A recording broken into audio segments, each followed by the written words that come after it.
Il arrive des moments comme ça dans notre vie où on se pose certaines questions. Et une des questions qui revient, c'est pourquoi en fait est-ce que Dieu a permis que cela m'arrive?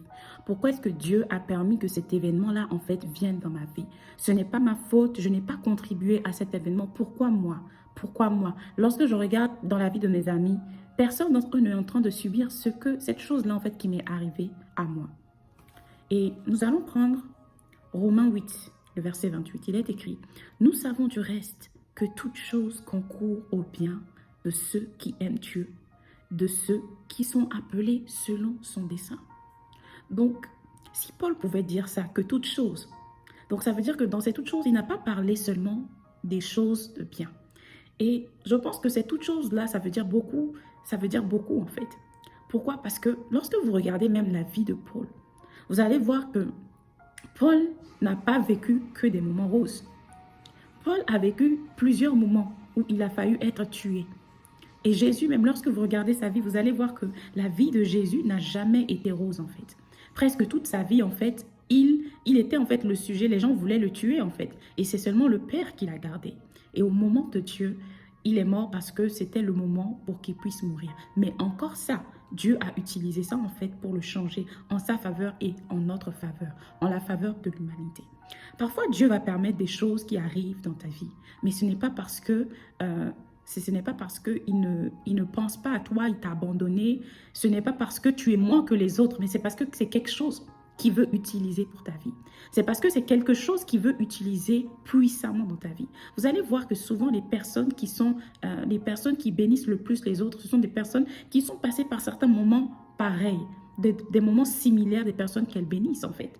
Quelqu'un qui a été longuement malade, disons par exemple d'un cancer et qui a survécu, ou quelqu'un qui par exemple a été longuement dans la pauvreté et finalement cette personne a pu en fait avoir une situation financière, vous allez voir en fait que cette personne-là va aider les gens qui sont passés par la même situation vraiment de manière exceptionnelle. Parce que cette personne-là est passée par ces moments. Et pour certains d'entre vous, Dieu permet que vous passiez par ces situations parce que sur votre vie, il veut vous donner, il veut libérer une certaine onction sur vous afin que vous puissiez utiliser cette onction-là pour accomplir votre destinée. Et cette onction est liée à une catégorie de personnes.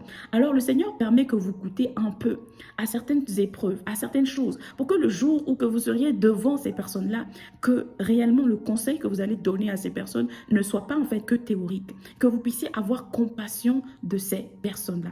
Aujourd'hui, si Dieu peut dire qu'il sent ce que nous sentons, c'est parce que lui-même, il est venu sous la forme d'un être humain et il sait ce que c'est. Il a tout vécu en fait. Il a vécu dans notre chair d'être humain et il a tout ce qu'un être humain peut ressentir comme émotion. Tout ce qu'un être humain peut ressentir au travers de sa vie, il l'a ressenti jusqu'à la mort.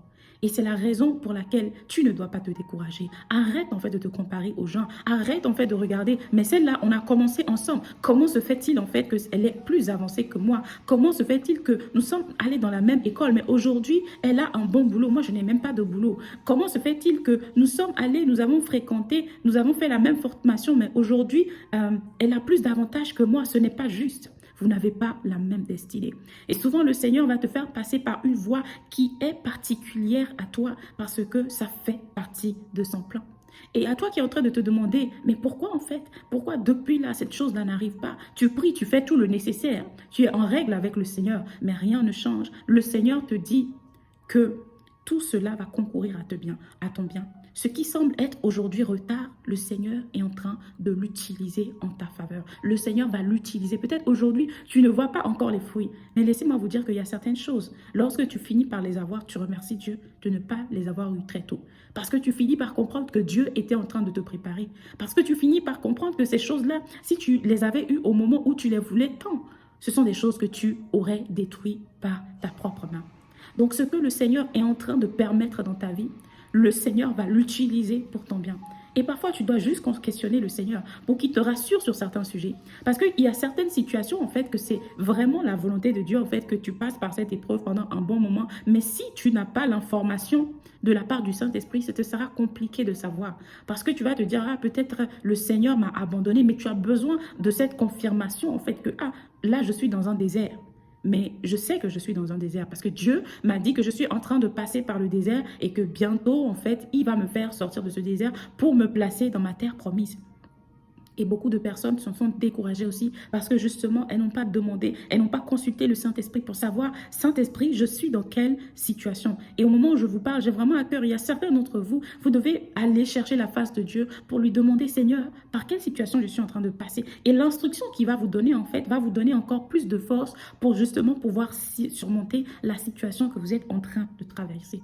Oui, il y a certains d'entre vous, ce n'est pas parce que vous n'avez pas de force, mais c'est parce que vous n'avez pas reçu l'instruction dont vous avez besoin pour pouvoir traverser cette situation. Du coup, cette situation, vous avez l'impression que vous êtes en train de la traverser seul parce que vous ne savez rien. C'est comme si on t'amène quelque part dans un désert et on ne te dit rien. Mais si on te dit, OK, c'est le chemin en fait par lequel tu dois passer pour arriver quelque part, en fait, là, tu comprends mieux et ça va faire du sens pour toi et tu vas en fait aborder cette traversée de désert-là de manière différente. Donc, certains d'entre vous, vous devez retourner dans votre lieu secret et demander, mais Seigneur, qu'est-ce que tu désires pour moi dans cette saison? Seigneur, je suis dans ce désert, mais qu'est-ce que tu veux m'apprendre? Qu'est-ce que tu veux que je sache? Seigneur, sur quoi en fait est-ce que tu es en train d'attirer mon attention? Il y a certains d'entre vous, le Seigneur veut vous enseigner. Et c'est pour ça, il vous isole. Et c'est pour ça, vous avez l'impression que tout est en pause dans votre vie. Et c'est parce qu'il veut vous parler. Comme Moïse a dû quitter le palais du Pharaon pour aller quelque part éloigné. Et que Dieu puisse lui parler. Dieu est en train de vous faire passer par ce genre de situation pour que vous puissiez lui l'entendre pour la prochaine étape de votre vie. Et au moment où vous entendez ça, je prie que le Seigneur ouvre vos yeux et vos oreilles afin que vous puissiez recevoir ce qu'il désire vous communiquer dans cette saison. Et j'aimerais terminer en te disant que le temps de Dieu n'est pas toujours celui des hommes. Parfois, nous sommes découragés tout simplement parce que les choses ne se passent pas au moment où nous voulons qu'ils se passent. Et souvent, toi, tu as prévu que ce soit à telle heure, mais en fait, le plan de Dieu, ce n'est pas que ce soit à cette heure-là. Et justement, d'où l'importance en fait de l'intimité pour que tu puisses savoir que cette saison-là, ce n'est pas pour que je puisse avoir ça. Je n'aurai pas ça et ce n'est pas normal. C'est normal parce que le Seigneur n'a pas prévu que je puisse avoir cela. Donc, tout concourt à ton bien. Du moment où tu marches dans la volonté, tu aimes Dieu, il n'y a aucune situation qui est là isolée, en fait. Le Seigneur utilise. Et même parfois, quand c'est des attaques de l'ennemi, le Seigneur va utiliser. Bien sûr, cela ne veut pas dire qu'on ne doit pas prier. Non, nous devons prier. Mais nous devons prier avec discernement. Parfois, le Saint-Esprit va te dire, prie comme ça. Parfois, tu pries, tu dis, ah Seigneur, je veux ceci, c'est ça. Le Saint-Esprit va te dire, non, c'est pas la raison pour laquelle, en fait. Là, je veux t'apprendre ça. Tu dois prier plutôt pour ça. Parfois, le Saint-Esprit va dire non, là carrément c'est une attaque, il faut que tu pries. Là carrément, c'est un obstacle, il faut que tu pries. Mais parfois, c'est tout simplement Dieu. Et justement, tout concourt à ton bien. Arrête de te comparer et retourne dans le lieu secret afin que tu puisses recevoir l'instruction dont tu as besoin dans cette saison pour aller de l'avant. J'espère que cette vidéo t'a béni. N'hésite pas à partager, à aimer et à t'abonner surtout afin que tu puisses être au courant et que la chaîne puisse toucher plus de personnes. Demeure béni et on se dit à la prochaine.